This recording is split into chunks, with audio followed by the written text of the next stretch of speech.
Hi, I'm Michael Marin, President and CEO of Holy Name Medical Center. At Holy Name, we believe that all citizens need to be informed about the healthcare issues that affect their lives. That's why we're proud to support important healthcare programming produced by the Caucus Educational Corporation. Funding for this edition of One-on-One with Steve Adubato has been provided by Holy Name Medical Center. This place is different. The Russell Berry Foundation. Horizon Blue Cross Blue Shield of New Jersey. Summit Medical Group, a multi-specialty medical practice providing comprehensive care from birth and pediatrics to geriatric care, concentrating in general wellness, cancer treatment, disease management, and behavioral health. The Northward Center. Adler Aphasia Center, helping stroke and brain injury survivors recover their speech. And by NJ Best, New Jersey's 529 College Savings Plan. Promotional support provided by Insider NJ. And by the New Jersey Business and Industry Association. This is One-on-One. I'm an equal American just like you are. The jobs of tomorrow are not the jobs of yesterday. Look at this. You got this? Here it is, man. Look at that. Life without dance is boring. I don't care how good you are or how good you think you are, there is always something to learn. Do you enjoy talking politics? No. People call me because they feel nobody's paying attention. Our culture, I don't think, has ever been tested the way it's being tested right now. That's a good question. High five.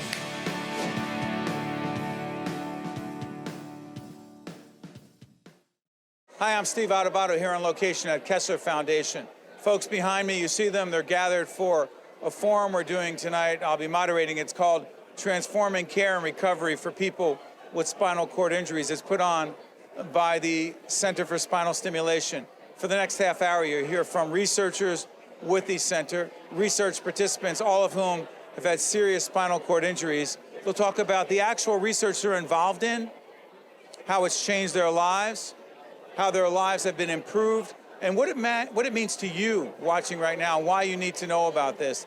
It is the most incredibly innovative research you'll ever see that deals with people who have very serious injuries and just want to do what you and I do. Pick up a ball, throw to your kid, walk, pick up a glass. All of that will be demonstrated in the panel discussion tonight, but you're about to hear from those research participants and the researchers in this very special program. We're welcomed by our good friend. We've talked to you many times before on public broadcasting. Dr. Gail Forrest is Director, Center for Spinal Stimulation at Kessler Foundation. Good to see you, Doctor. Good to see you. Tell folks what this center is all about and why it matters so much. So, in a nutshell, the center's about stimulating the cord, either with an implantable electrode or stimulating the cord on the surface of the skin, on the outside. So you have two types. You've got epidural stimulation. Let's go slow here. You got epidural stimulation, which is implanting electrodes in the lower part of the spinal cord. Sure. And then you've got the transcutaneous, which is stimulating the cord on the superficial part, on the outside of the skin, both for recovery of hand function, arm function, trunk function, and leg function, lower limb function. Does the type of spinal cord injury someone has dictate the kind of treatment or the kind of research they could and should be involved in? The answer to your question requires us to do a lot more research.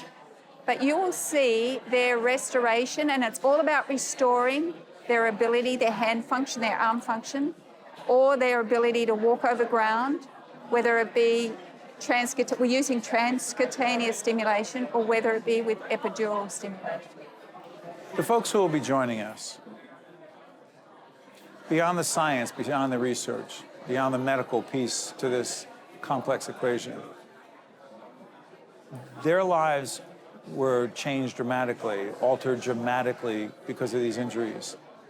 If this were 10, 15 years ago, what would their chance of regaining some of the functions that we're talking about today be? I know it's a long-winded question, but I've been thinking about this. The knowledge that we have now to be doing what we are doing now, and I was doing spinal cord research 10 years ago. You and I spoke. Sure. I didn't have that knowledge base back then to be able to do that. So the development to where we are now is very dramatic. How exciting is that? Oh, it's unbelievably exciting. One could argue that we are changing people's lives. It's beyond an intervention, it's changing lives. So many important things going on at the Center for Spinal Stimulation at the Kessler Foundation. Dr. Gail Forrest, as always, we learn when we talk to you, listen to you, and we wish you and your colleagues all the best in the very important work you're doing. Thank you. Yeah, thank you very much. Welcome, folks. I'm Steve Adubato. We're at Kessler Foundation. It's a historic night, important night. By the way, this is Rodger DeRose, the president and CEO of Kessler Foundation.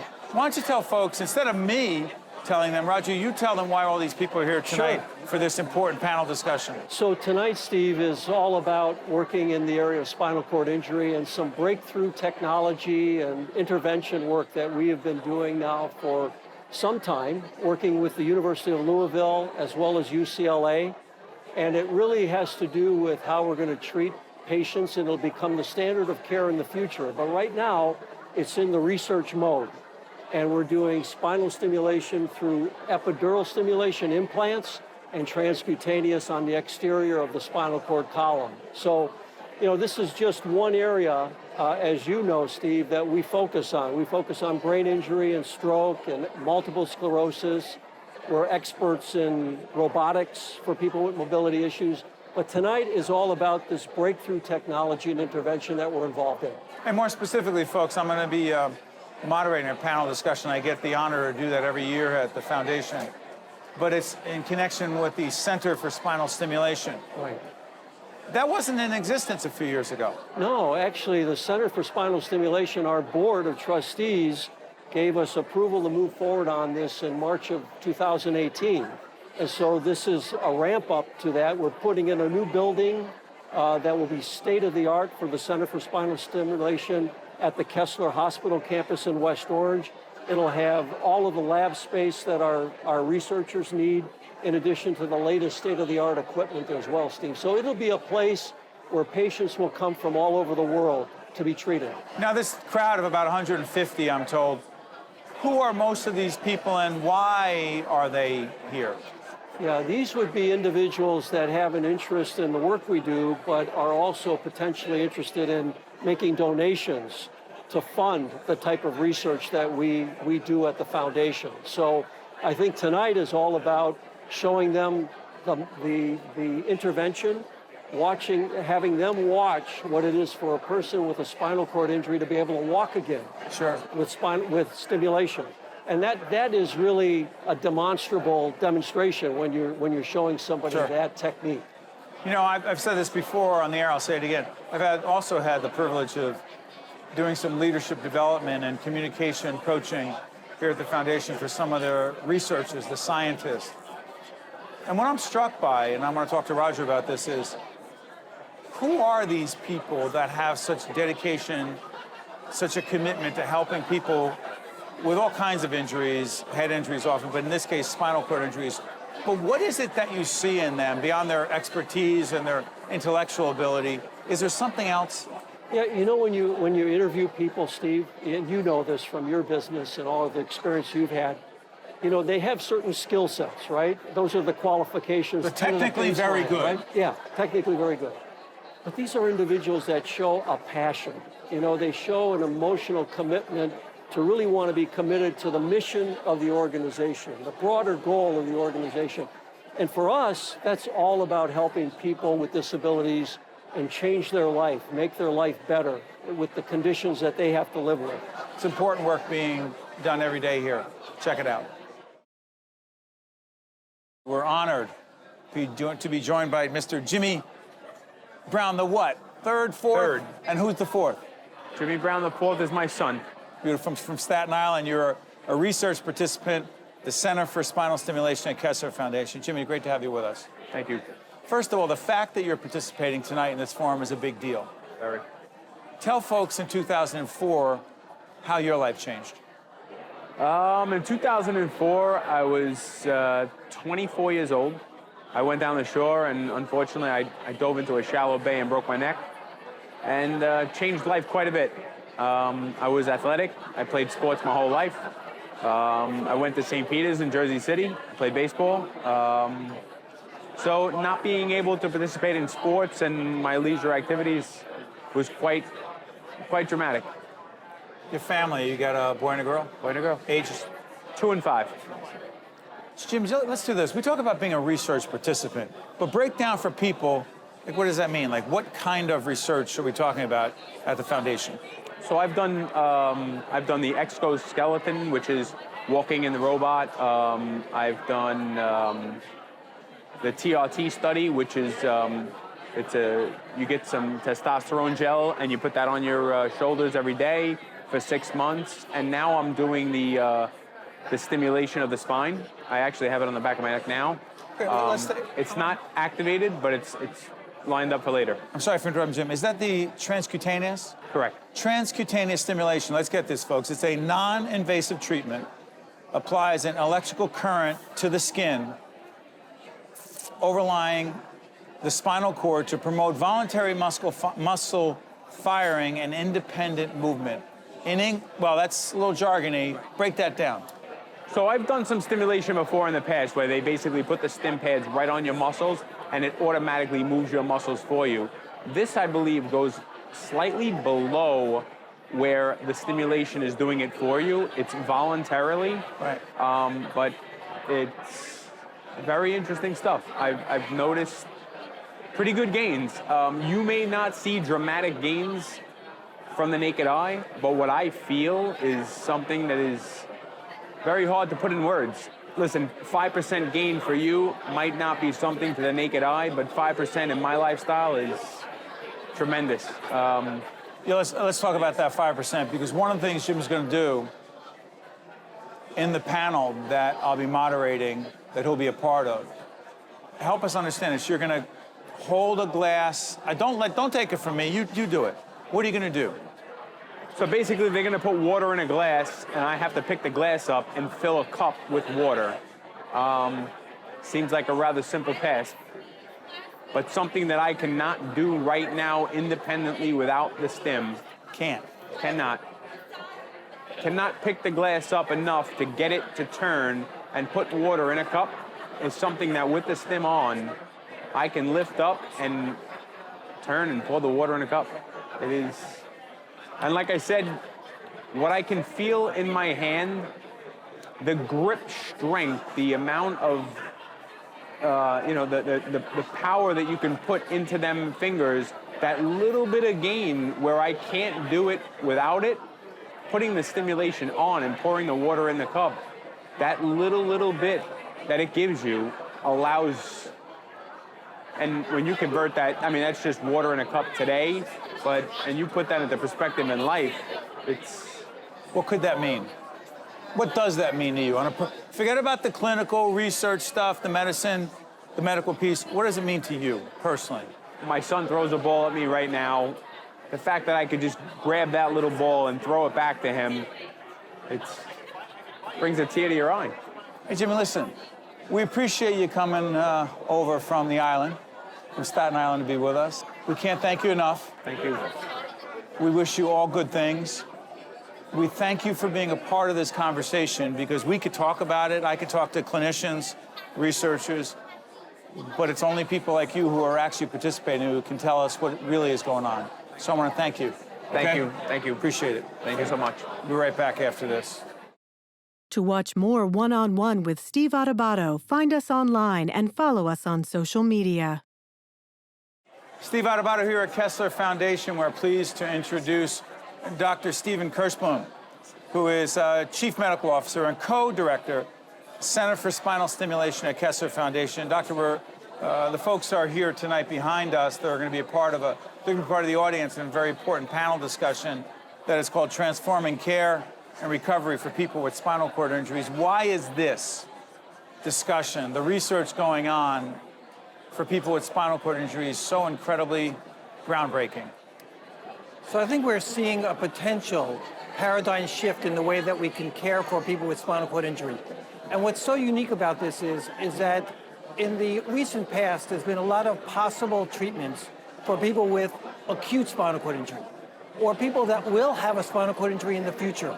This is a potential treatment for people who have already had a spinal cord injury. And this is a major change, because now we're talking about hundreds of thousands of people in the United States and millions across the world.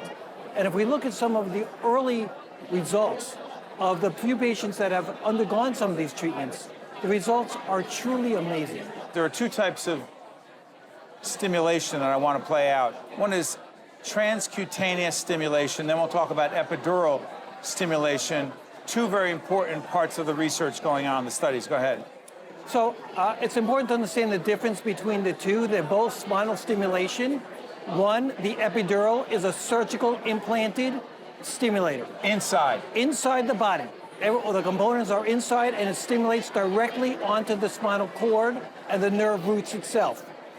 In transcutaneous stimulation, there isn't surgery that's needed, so the stimulation is on the outside of the body. And tonight you'll see that in two of the patients, one who's getting both who are being stimulated in their upper part of their spinal cord, one who's improved their ability to move their arms and their hands, and the other where it's improved their ability to walk.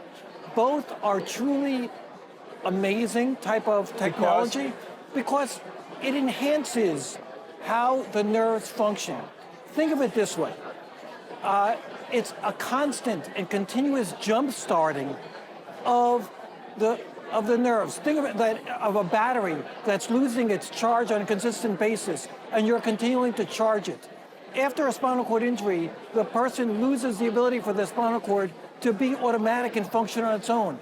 With this type of stimulation, whether it be the transcutaneous or the epidural, and there are differences between them, it charges the spinal cord. It allows the spinal cord to do the activities that it's meant to do on a more automatic basis.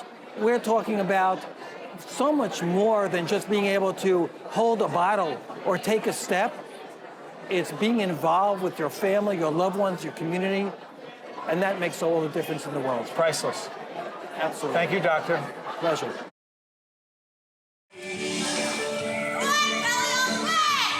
That's Kelly Thomas, barrel racing in a rodeo. The Florida native was an active teenager riding horses, playing soccer, and working on the family farm. Then, disaster. July 2014. A car accident left Kelly paralyzed in a wheelchair, with her doctors saying she would never walk again. Steve Adubato on location at Kessler Foundation. We're here for a very important forum, a discussion. It's called Transforming Care and Recovery for People with Spinal Cord Injury. And we're honored to be joined by one of the research participants here tonight. By the way, excuse the sound behind us. A lot of people want to be a part of this conversation. They want to listen and participate, so just bear with us. But Kelly Thomas is a research participant. Kelly, in 2014, you were involved in a car accident. I was. Talk about the injuries. Well, I have a C7 T1 spinal cord injury. It's incomplete, so I have sensation, but I didn't have any motor. So my accident was a rollover motor vehicle accident. I ran off the shoulder of the road, flipped my vehicle 4 times, and was hanging half in, half out of the vehicle whenever, thank God, a retired paramedic was walking his dog down the street and saved my life. You know, we were talking right before we got on the air, and I asked Kelly about being a research participant. And you're going to demonstrate something tonight, a very important movement that was not possible how long ago? 5 years this year. And by the way, Kelly's a part of, she's involved with epidural stimulation. Yes. And before I go back to how tough it was to make the decision to actually be a participant, explain to folks what epidural stimulation is. So what the epidural stimulator is it's a spinal implant, and the spinal electrode lays in my lower lumbar spine, and I have a battery that's actually implanted in my lower abdomen, my lower left abdomen, and it has all the data in it that has different configurations that helps me facilitate movement. So many people have this epidural stimulator. It's a Medtronic device, and people use it for pain all the time, to block the signals of pain, and I use it for movement. How much has it changed your life? Dramatically. How so? Dramatically. Whenever I suffered my spinal cord injury, I asked my neurosurgeon, eye to eye, I said, what are my chances of ever walking again? And he said, I won't say 0, but maybe 1 or 2%. And I said, okay, I'll be your 1 or 2%. And I worked and worked as hard as I possibly could. And I had made progress, but I kind of hit a plateau, hit a wall, and I needed something more, and this epidural stimulator was available. And I moved to Kentucky for 1.5 years, and I did what I was told I would never do again. And so now I'm able to go out into the community and walk, and it's fantastic being eye level with other people. We are honored to have you with us tonight. Thank Honored you. to listen to you share your experience, and we look forward to, most importantly, your continued progress and success. Thank you so much. Thank you. We are honored to be joined by the chairman of the Board of Trustees here at Kessler Foundation, Dr. Alexander GiaQuinto. Yes, thank you, Steve. Chairman of the board. Why is this such a big deal tonight, and the work of the center? It's new. It's something that's never been done before. Getting people with spinal cord injury to be at this type of development where they have back movement and then possibly can be walking again, that's a phenomenal response. And that's the Center for Spinal Cord Research, right? That wasn't always in existence. No. And so it takes money, it takes people power, yes. And you and your colleagues on the board, why were you so excited about this center? This is totally new, yes. There's nothing like this has ever been done before. In the country? In the country that I know of. There are centers in the country where we're setting up affiliations with, which are going to be working with us on this, and they have done some of the research, but nobody's so far advanced yet that we're not still in on the bottom floor. What do you think it says about the research participants who are part of this, who are trying to regain some of the movement, the things they couldn't do before, hold a glass, move just a few feet? Yeah. How does it say about them? It's very hard, I guess, to put ourselves into the aspect of a person who has no movement at this time. Right. And where they're confined to wheelchairs and only maybe to twitch, move their face to get movement out of a wheelchair. When you talk to them and say, we're going to be able to tell you, you'll be moving your arms, your hands, your feet, their faces are like globes. They just light right up. How rewarding for you? I'm so happy to be involved right now in this activity where I'm chairman of the board when this is taking place. It's just elating to be able to say I'm involved in this. Doctor, we thank you for joining us. We thank you for you and your colleagues having us here, and we wish you and the foundation all good things. Oh, thank you very much. Thank you. Pleasure. We're honored to be joined by this young lady next to me, Natalie Barrett, who is a research participant at the Center for Spinal Stimulation at Kessler Foundation. Good to have you with us. Thank you for having me. Let's get this clear. Your family's from Jamaica, but you're born and raised in East Orange, New Jersey. And we are honored to have you with us tonight. Thank you so much. You're going to be participating in a panel discussion. Yes. A research participant. In 2015, yes. Describe for folks what changed your life. Well, I was leaving the airport, at Newark Airport, and someone hit me from behind. They kept going, and the airbag broke my neck. So my level of injury is C6, C7. I was gone for 3 days, and then God said, no, I'm not ready for you, and he brought me back, and he also allowed me to have use of my legs again. So it changed my life, forever altered my life, but I take away the blessings that came along with it. I'm here. You always had that faith? Yes. The other thing you're doing is you're actively participating in this research. Yes. Describe for folks exactly which, because I know there are a few different forms of research and treatment, so talk about it. They put electrodes on my parts, on parts of me. I have them on now, my back up top where my injury level is, also down lower and over around here as well. And what it does is it feels like a car engine, like it's revving you up. It revs you up, the stimulator, to enable you to Even though I'm walking, it strengthens the walking. Everything is stronger. In the panel discussion, you're going to be doing, I'm told that you're going to do something. I'm going to be walking with canes.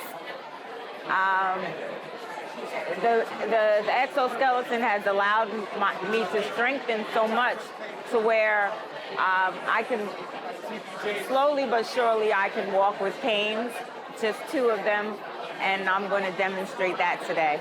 2 years ago, a year ago, could you do it? No, not at all. It's because you're participating in this. Only because I'm participating. And because you're working hard. Very, very hard. And you got a lot of faith. Lots of faith. Thank you, Natalie. Thank you for having me. All the best. Thank you. Okay. One-on-One with Steve Adubato has been a production of the Caucus Educational Corporation, celebrating over 30 years of broadcast excellence. Funding for this edition of One-on-One with Steve Adubato has been provided by Holy Name Medical Center, the Russell Berry Foundation, Horizon Blue Cross Blue Shield of New Jersey, Summit Medical Group, the Northward Center, Adler Aphasia Center, and by NJ Best. Promotional support provided by Insider NJ and by the New Jersey Business and Industry Association. Transportation provided by Airbrook Limousine, serving the metropolitan New York, New Jersey area. When it comes to you and your family's health care, transparency is key. At Holy Name Medical Center, we believe in creating an environment where patients can be educated and informed so they can get the most out of their health care. As New Jersey's healthcare industry continues to evolve and change, Holy Name remains committed to providing patients with high-quality, accessible, and affordable health care.